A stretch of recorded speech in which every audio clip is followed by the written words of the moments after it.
Sir क्या वक़्फ़ board जो है वो डिक्टेटरशिप से चलता है या बोर्ड की सहमति से चलता है? मैंने पहला बोर्ड देखा है जो चेयरमैन विदाउट बोर्ड मेंबर्स है। आप जाके 3-4 मेंबर हैं, आप देख लीजिए पिछले 3 साल में किसी मेंबर को भी अगर कॉन्फिडेंस में लेके कोई काम हुआ होगा, फिर आप मुझसे बात कीजिए। तो ये मैं तो काम ही नहीं कर रहा पिछले 1 डेढ़ साल से इसीलिए क्योंकि किसी बोर्ड मेंबर को कभी वो डिग्निटी मिली नहीं, ना उनकी कहीं कोई सुनवाई है, ना उनको कभी ऑन कॉन्फिडेंस में लिया गया है। वो डिक्टेटरशिप तो फिर थोड़ी बहुत अच्छी थी, ये डिक्टेटरशिप से भी 10 कदम आगे है, लेकिन हमें फ़र्क नहीं पड़ता है क्योंकि हम तो कोई सैलरी नहीं ले रहे, ना कोई बेनिफिट हमने लिया, ना अपनी इंटीग्रिटी पे कोई आँच आने दी है। लेकिन आने वाला वक़्त जो है, जब प्रोब होगा, जब कुर्सियाँ नहीं रहती हैं, तो ज़रूर आपको पता चलेगा कि क्या-क्या इर्रेगुलरिटी पिछले 3 सालों में इस बोर्ड में हुई है और क्या तबाही और क्या रिलीजियस सेंटिमेंट लोगों के छेड़-छाड़ करने की कोशिश की गई है। की चीज़ें नेशनल सिंबल्स नहीं देखने को मिलते हैं क्योंकि डिसरिस्पेक्ट भी नहीं होनी चाहिए नेशनल सिंबल्स की। तो क्या ज़रूरत आन पड़ेगी यहाँ पे मतलब कानून में इसका है कहीं पे कि आप रिलीजियस जगहों पे लगा सकते हैं?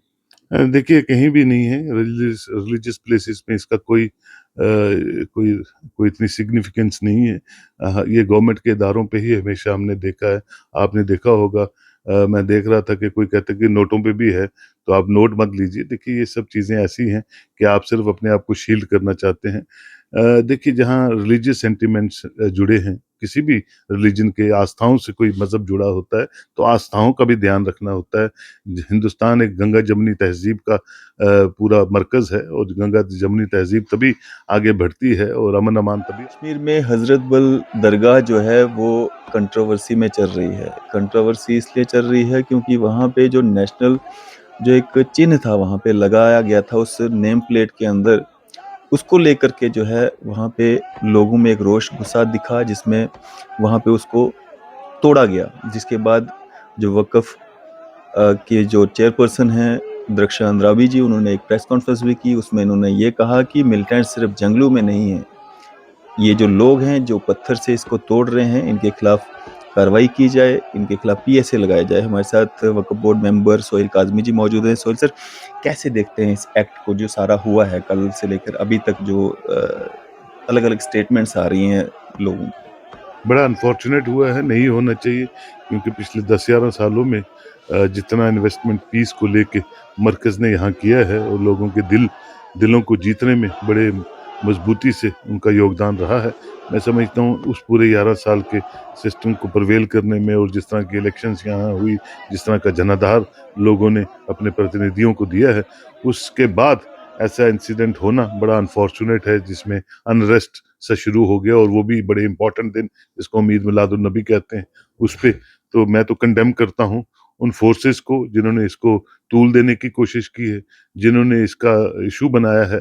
लेकिन ये है कि इसकी बेसिक बुनियाद पे जाना चाहिए और बेसिक बुनियाद ये है कि कोई भी चीज़ अगर खुदा न खास्ता ऐसी टेम्परिंग किसी ने की है हमारे नेशनल सिंबल को, तो उनके खिलाफ एक एफआईआर या जो भी इन्वेस्टिगेटिंग एजेंसी जो है, जब तक वो इन्वेस्टिगेट नहीं करती कि इसकी जड़ तक जाने की ज़रूरत है और जो रिपोर्ट सामने आती है उसके बाद कोई प्रेस कॉन्फ्रेंस अगर आईजी कश्मीर या डीआईजी कश्मीर करता तो मैं समझता था बेटर है क्योंकि रिलीजियस सेंटिमेंट्स को का भी ध्यान रखना बहुत इंपॉर्टेंट है। हर जगह के रिलीजियस अपने सेंटिमेंट्स हैं और मैंने कहीं भी नहीं देखा यहाँ से जब मैं वैष्णो देवी भी बड़ी बार गया हूँ, नीचे से लेके ऊपर तक अर्धकुंवारी और सांझी छत और ऊपर भवन तक मैंने सिवाय माता वैष्णो देवी के सिंबल के अलावा वहाँ कोई ऐसा सिंबल नहीं देखा जिसमें गवर्नमेंट ऑफ इंडिया का या किसी का सिंबल हो या धर्म ट्रस्ट की किसी भी प्रॉपर्टीज पे किसी भी मंदिर में कोई ऐसा सिंबल नहीं देखा। तो जिस चीज से अगर तनाव बढ़ता है और वो जानबूझ के शायद तनाव बढ़ाने के लिए सभी चीजें होती हैं, तो मुझे लगता है दोनों तरफ से जो भी लोग हैं इसमें मुलव्वस उन पे कड़ी कार्रवाई होनी चाहिए। सबसे इम्पोर्टेंट है अमन, सबसे इम्पोर्टेंट है आपसी रवादारी, सबसे इम्पोर्टेंट है आपके अपने मजहब की अकीदत, सबसे इम्पोर्टेंट है कि यहाँ सब सामान्य तौर पे चले और उसमें कौन से एलिमेंट्स गंदे इसको खराब करना चाहते हैं, उनको बुक करने की ज़रूरत है और वो कोई भी हो, law should take its own course of action. Sohail sir, आज से पहले वक़्फ़ ने कितनी और ज़ियारतें, कितनी और जगहों पे जो रेनोवेशन हुई, जो नई मतलब चीज़ें तैयार की गई, वहाँ पे नेम प्लेट्स में ये नेशनल सिंबल का जो है इस्तेमाल किया? मुझे मेरे ख़्याल में तो कहीं हुआ नहीं है, ऐसा कहीं भी नहीं हुआ है। लेकिन अब मैं इस पे कोई ज़्यादा तफ़सीली बात नहीं करना चाहता हूँ।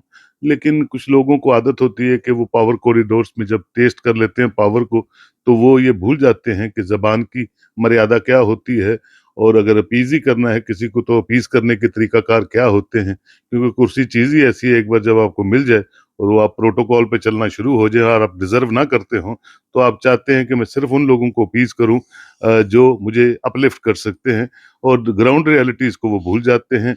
और मैंने देखा बहुत-बहुत से हुक्मरान जो हुक्म ह जिनको कुर्सियाँ मिल गई, जो डिज़र्व नहीं करते थे, वो नेशनल कॉन्फ्रेंस के लीडरों को गालियाँ निकालते हैं, पीडीपी के लीडरों को गालियाँ निकालते हैं, जिन्होंने 3-3 बार यहाँ चीफ मिनिस्टर रहे हैं, उनको गालियाँ निकालते हैं।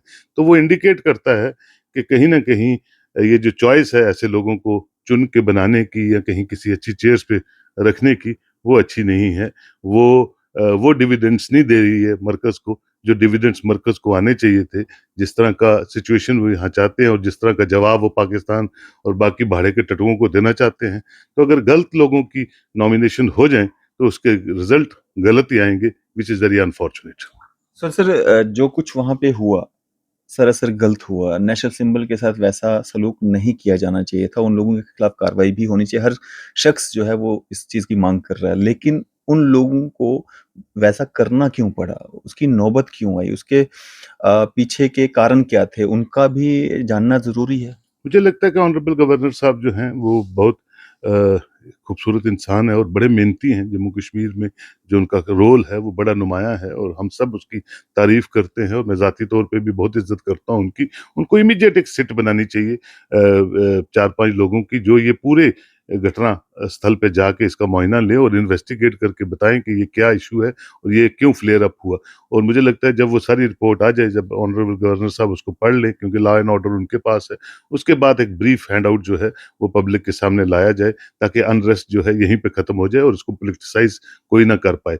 लेकिन ये है कि इसमें कौन सी ताकतें हैं या क्या उनकी मंशा रही है, वो देखना बहुत जरूरी है। तो सर आप वक्फ बोर्ड मेंबर होने के साथ-साथ में एक सीनियर जर्नलिस्ट भी हैं, एक एडवोकेट भी हैं।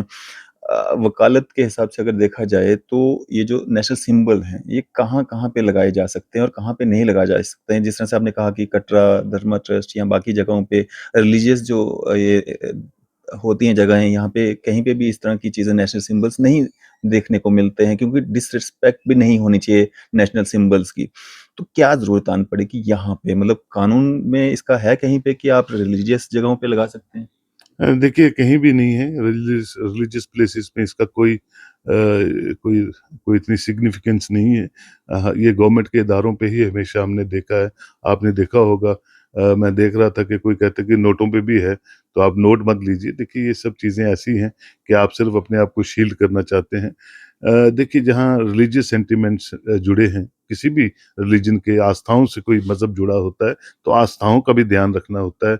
हिंदुस्तान एक गंगा जमुनी तहज़ीब का पूरा मरकज़ है, और गंगा जमुनी तहज़ीब तभी आगे बढ़ती है और अमन-अमान तभी आगे बढ़ता है जब हम छोटी-छोटी चीज़ों को भी कभी ध्यान रखें।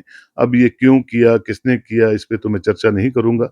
वो जो यहाँ की लॉ एनफोर्सिंग एजेंसीज़ हैं वो देखेंगी और ऑनरेबल गवर्नर साहब देखेंगे। लेकिन जहाँ से भी ये उपज हुई है, जिन्होंने भी इनिशिएट किया है और जिनकी वजह से ये सब प्रॉब्लम्स क्रिएट हुई हैं, मैं समझता हूँ उनको कड़े हाथों लेना चाहिए, और अगर कहीं हायर चेयर्स पे भी वो बैठे हैं, उनको सैक करना चाहिए और एक नया ढांचा जो है वक़्फ़ का बनाने की ज़रूरत है।